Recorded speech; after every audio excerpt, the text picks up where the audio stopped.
Hey everyone, it's Zephyr Burst again, here to talk about some stuff with DT3. Gate 5 is nearing completion and looking pretty good now. It didn't come with a set of issues and challenges though, just like the other levels. But to be honest, Gate 5's development was downright frustrating at times. Now don't misunderstand when I say frustrating, it wasn't that I didn't want to work on it or that it felt like a chore. The other gates had plenty of problems to iterate through. The difference was that each iteration on anything there was a noticeable improvement and sense of accomplishment. Things always felt right, and things kind of fell into places they should.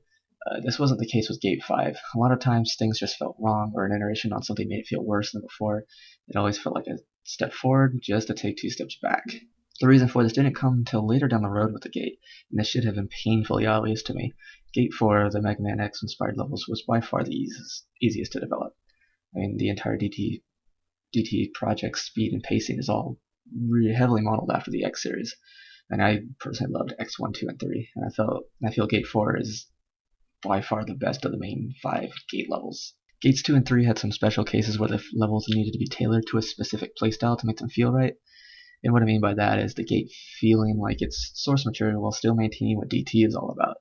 Gate 2 wasn't too tricky since it also served as a tutorial on the game mixing combat and platforming.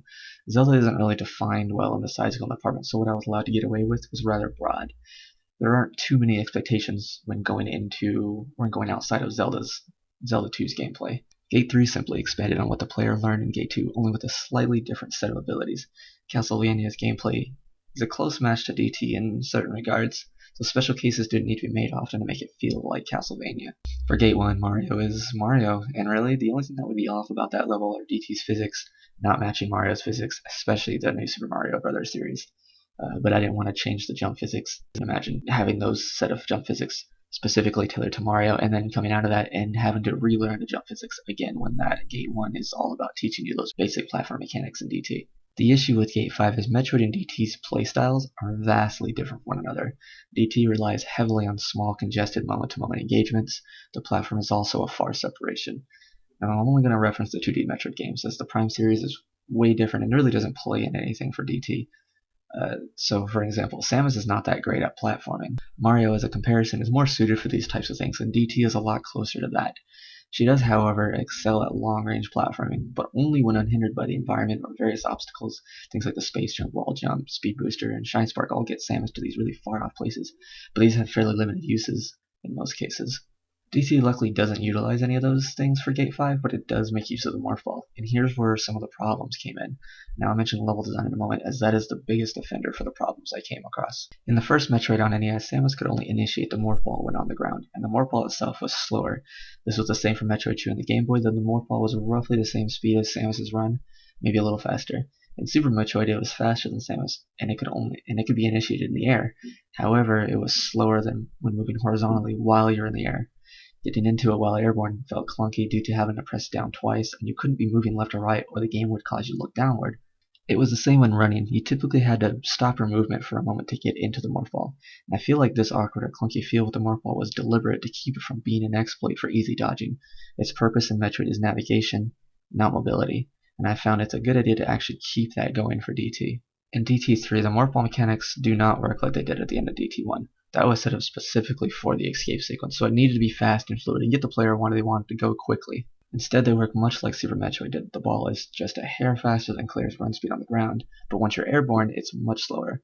And before this change, myself and the testers were all using the Morph Ball as a dodging tool than anything else. The biggest problem with Gate 5, though, is the level design. Samus doesn't do that well in the air, while in DT, the player character has nearly unhindered mobility. Metroid games don't have much in the way of traps, while DT typically does, and the individual maps couldn't be too congested or won't feel like Metroid at all. And I notice Metroid has a lot of things spaced out, whereas DT typically doesn't, except for the overworld, but that's a different case. Finding a compromise for that has been a thing, and it still needed to feel like DT, but be using a lot for Metroid. And lastly, the Gate 5 abilities had to be balanced with the other ability sets. Claire being able to fire the beam and missiles up has huge implications on future levels, and a few things done to balance that alongside the X-Busters, lower damage, and less overall energy and energy recovery. The missiles aren't that great for long-range targets due to their slow startup speed and acceleration, and their max velocity is still much lower than your other range weapons. At point blank they're pretty great, but unless you can lead really well, their damage output isn't that great as your other options. And before I close this, I'd like to say a big thanks to Anomaly for helping out with a lot of these. We had many discussions about how to get these things working right and why they didn't feel right. So a big shout out to him. You guys know him from the Raocow forums, the Talk House. And anyway, that'll be it for now. And sorry for the near month-long downtime.